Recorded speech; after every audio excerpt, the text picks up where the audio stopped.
Chronique de l'environnement. La dégradation des terres au Mali est une réalité inquiétante. Elle n'est pas qu'une question environnementale, c'est une menace silencieuse qui frappe au cœur de l'économie et de la stabilité sociale. Alors que des hectares de terres fertiles disparaissent chaque année, des solutions urgentes s'imposent pour préserver l'avenir des communautés rurales. La dégradation des terres est un lourd tribut pour le Mali. C'est le sujet de la chronique de l'environnement, une réalisation de Agibou Koulibaly.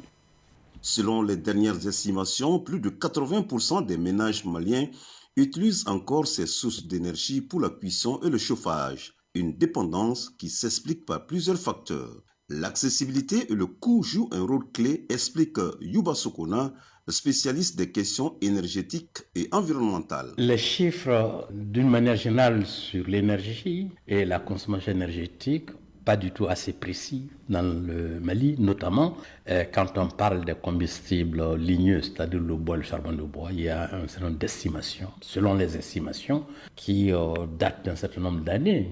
Il me semble que depuis, disons, une vingtaine, une quinzaine d'années, il n'y a pas eu d'enquête sur la question, mais les chiffres que l'on évoque, ça correspond globalement à quelque chose comme 80 à 90% de consommation d'énergie domestique. Dans un pays où l'électricité et le gaz restent peu accessibles en zone rurale et parfois même urbaine, le bois et le charbon de bois sont perçus comme des solutions les plus abordables. C'est le fait qu'il n'y ait pas de choix, il n'y ait pas d'alternative.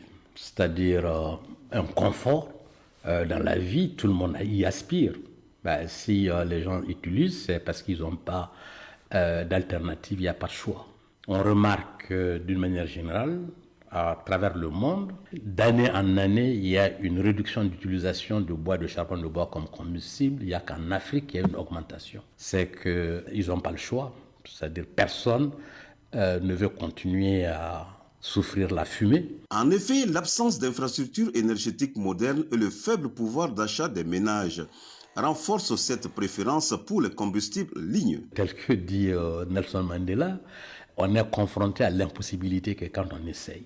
Je ne pense pas du tout qu'on n'ait plus le temps de regarder. Il y a une vingtaine d'années, un peu plus, il y avait une certaine conscience du problème de la dégradation des terres, du problème de la désertification, notamment à la suite des sécheresses qu'on a connues, des épisodes assez dramatiques de sécheresse qu'on a connus dans le Sahel. Il y a eu une certaine sensibilité pour trouver des éléments de réponse.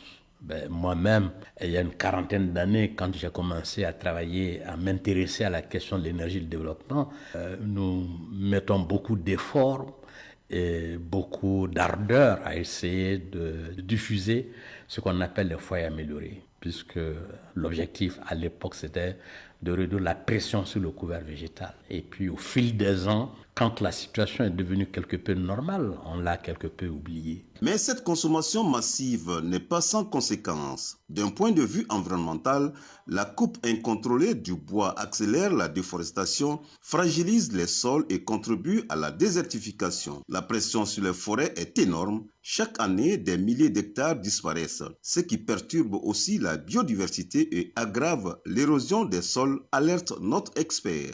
Face à ces défis, quelle solution?